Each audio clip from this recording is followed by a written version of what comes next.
My name is Dr. Paul Martin, and I am the President and Professor of Pastoral Theology at the American Baptist Seminary of the West in Berkeley, California.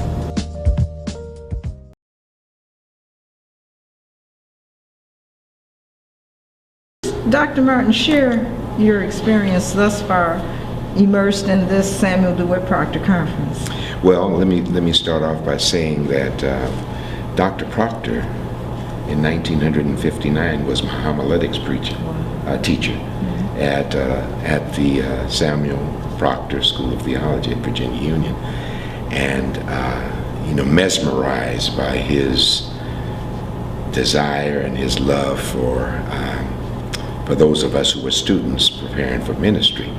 And that was like a kickstart for me in terms of my ministry, having come from the West Coast to the East Coast and participating with Dr. Proctor in that event. So it is wonderful to see how the Proctor Conference has grown in the last 10 years. I was involved with the third year of the Proctor Conference, and then greatly involved personally with the Katrina adoption program that you had. So I've been around for a while, although I've not been to all of the Proctor conferences because of my job responsibility. But now that I'm president of the American Baptist Seminary of the West, I see how important it is to nurture the next generation of clergy leadership, pastoral leadership, ministerial leadership. So I am so happy to see so many, as they stood up last night, so many seminarians now engaged in this process, because we are concerned about the quality of leadership for the African American congregations and churches for the future. Our mission statement at the seminary is that we are indeed preparing men and women for ministry in the 21st century. And this is a part of how that journey shapes itself. So I am just thoroughly excited about not only this year, but possibly in the coming years, a West Coast Proctor Conference. Hopefully we can pray and get that in shape. It would be wonderful. I think that would be a very, very important thing for us to do in our path moving forward, to build that in. Go West, Proctor. Go West, Proctor. How are you viewing and seeing the challenges and the opportunities for seminary education? To answer you specifically on the future, the record is indicating, and all of the evidence is that seminary education is declining, and that bothers me as a pastor for over 50 years, and then as a seminary graduate myself, to realize that the connections between the local church and the academy is weakening. And we're concerned about strengthening those ties, because it is the local church that we're preparing men and women to serve in. Primarily, we know that there are a lot of vocational interests for ministers now outside of the church, but we see the focus. And as we review all the statistics and all of the problems that theological education is undergoing now, we're concerned that the traditional Afrocentric educational process, which is the lifeline for the African American church, must be maintained. And I see the Proctor Conference, more than any other conference that I've seen over the years, focusing its attention on, in a deliberate way, on the maintenance of that tie that binds. Last night, for instance, I'm sorry. No, go ahead. No, speak to that. As we left the hotel and went to Friendship West, the feeling in that sanctuary and the gathering and the motivation that occurred as we witnessed the music and the celebratory experience was just regenerative in terms of the spirit. And see, that's what happens. And we as African American people know the centrality of the church. And that's in every denomination. It's not just Baptist or Methodist, but it's across the. When we come together, We do church. Oh, we do church. We know how to do church. And the Proctor conference has to be applauded for that. And I know that they said this was one of the few times that you left the hotel. It was the only time. Is that right? It was the first and only, okay. yes. Well, you need to do that. Yeah. Quite often, as often as you can, yeah. you know. And the pastor was just exhilarated, you know. He was so excited. Dr. Haynes has been excited for a year. He for was us to so come to excited, Texas. you know. And that's where our celebration is, sure. you know. I know that we in the academy that we are struggling with things like the loss of revenue. Mm-hmm. You know, at our seminary we have to develop new streams of financing the seminary. But the bottom line is the joy of celebrating the life of Christ in the context of the academy and the church as a co-partner. One of the ways we're looking to help self-sustain and be a better partner is to think about the archive of the richness that over the last 10 years we've collected. Absolutely. And so we are now engaged in repurposing a lot of the video that we have with a vision that it can become resources for either online instruction or additional library resources that students can, you know, have access to. Do you think that's a viable idea? Oh, absolutely. And absolutely. a worthwhile one that seminaries would be willing to put some money into, just in terms of as they would a library budget? Send me a letter and let you be the pilot. Let me be the pilot. All right. Okay. I love it. And the reason I say that is because Jeremiah Wright, who, you know, is just my buddy, I brought him to a ministry that I was pastor of, a Presbyterian church in Los Angeles in the 80s. And he did probably 3 or 4 revivals for us. And one of the revival weeks, we were doing 5-night revivals at that time. Yes. And one of the revival weeks, one of the seminaries in the area heard that he was coming, and they came to me and they said, can we video his preaching to put in our archives to use for our homiletics class? And they came in and did each night.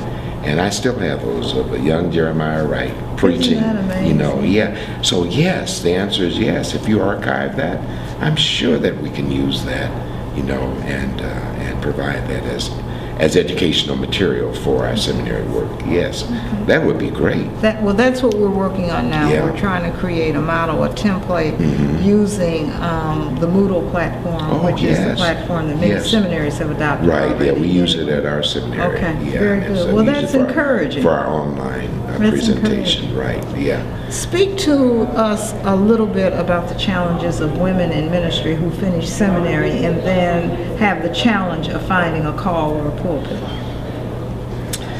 I kind of laugh at that because we are struggling. We have graduated many women in our MDiv program and also in our DMin program at the seminary. And they are floundering out there in the sea of despair. Wow. Because there are no, even the denominational related women who want to achieve ministry in the context of their denomination are not being placed. So we are concerned about not only preparing men and women, especially women, because, you know, the majority of the population of our seminaries now are women. Are women, sure. So what we're trying to do from where I serve is not only prepare them, but also to open up the way for them to be placed. And we're trying to deal with that in terms of denominational structures, because we do Methodist. We have Methodist students, not United, AME Zion, CME, Baptist. So we're mounting a campaign to get them into the mainstream of placement. If we become a placement agent, that's what we're looking at in terms of... And some of that resistance, quite honestly, is from the laity. Is that not true too? And the women. And the women, laity, more specifically. Yes, absolutely. That's a story that we hear coming, you know, which is quite interesting. Right, and a sad tale. Yeah, it is a sad tale. So it's a call to the womanist theologians Right. to begin to think about Right, what we need right. to do. And here again is the significance of the church being Yes. engaged in the process of sharing their resources with the educational system, with the academy. Right. You know, if a church raises a preacher or a pastor and sends them off to seminary and promises them a place to minister when they come out of seminary, as I was promised when I came up, you know, because when I was in seminary, there weren't any women in seminary. You know, they just never heard of that. Exactly. Didn't see any women in pastoral leadership. But this is a different day. And so the seminary has a responsibility in three areas. First of all, to protect the student from overindulging in loans Yes. that they're going to have to So pay they back don't have to 6 hijack months their after. future. That's right. Right. And I'm talking about students going through 3 years, 4 years, 5 years of seminary education, coming out with $70,000, $80,000, $100,000. $100,000. Right, right. You know, and then secondly, to educate them, you know, to provide the educational atmosphere in preparation for ministry, and third, to make sure that they have a place to minister. I think that's the extension of what we're called to do now in seminary education. Okay. Yeah, so, and that's a political reality. The last reflection I would like to ask you to share with us has to do with your thoughts about the memories of Allen Bozak and Yes. the times you all shared historically, and to give Yes. us a context and a background. I can't speak too much to it because I was not at the seminary. I was not employed by the seminary. I was a pastor of a church that gave funds to support his ministry at the seminary. Dr. Keith Russell, who was with New York Theological Seminary, was the president at that time, and he reached out to several of us who had larger churches to make contributions. So we invited Dr. Bozak to Denver, Colorado, in the Macedonia Baptist Church, and hosted him over a weekend. And he did a banquet for us, magnificent, like he's done here, you know, magnificent. And this was previous to the time that he had to go back to South Africa to stand trial, you know, for the apartheid situation. So we were fortunate to have him come. He excited the community there in Denver. They had never seen a freedom fighter of that hue, you know, and especially from South Africa. So, and he preached for us on that Sunday. He and his lovely wife were with us that entire weekend, and we just fell in love with him. And he carried back a big check from our experience to help him, you know, at his stake. I sure would love to have him come back now that I'm there, you know. Well, I'm sure he will, because he's here for a while. I'm going to talk to him and see if we can't get him back on campus. He's been to Oakland. He celebrated in one of the churches, but we want him back on campus to do something maybe during the summer for an intensive. That'd be great. Yes, he's a wonderful presence. And Proctor, so powerful. Proctor, he exegetes a text like no one else. Unbelievable. He talked about those wounds last night. You want to go get some wounds. Yeah. He made a lot of sense. He sure did. He made a lot of sense. Absolutely. Let me commend you for this year's conference. You've had some magnificent speakers.